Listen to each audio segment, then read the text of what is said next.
সরকার এসে আমাদের প্রকল্পের 2700 কোটি টাকা আবার বিশ্বব্যাংকে ফেরত দিয়ে অন্তর্বর্তীকালীন সরকার এসে আমাদের প্রকল্পের 2700 কোটি টাকা আবার বিশ্বব্যাংকে ফেরত দিয়ে দিছে। বলছে স্বৈরাচারের আমলের কোনো প্রকল্প থাকবে না। আরে ভাই, আমরা সবাই তো স্বৈরাচার ছিলাম না, মানুষ তো মানুষ।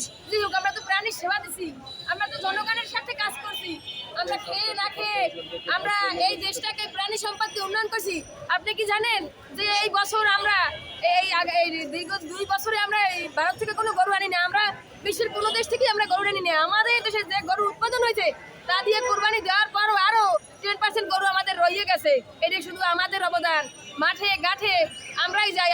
আমরা একটা স্লোগান দিতাম সেই 19 সাল থেকে, ঝড় বৃষ্টি আধার রাতে এলাস্তিরা প্রাণীর সাথে। এখন থাকবে কেনা? একটা উপজেলায় মিনিমাম 22 থেকে 23 জন। দাবি আমরা স্থায়ীকরণ চাই। আমাদের যদি কর্মস্থান না হয় আমরা রাজপথ ছাড়বো না। কি বলেন আপনারা? রাজপথ ছাড়বেন? আমরা এই রাজপথে থাকবো।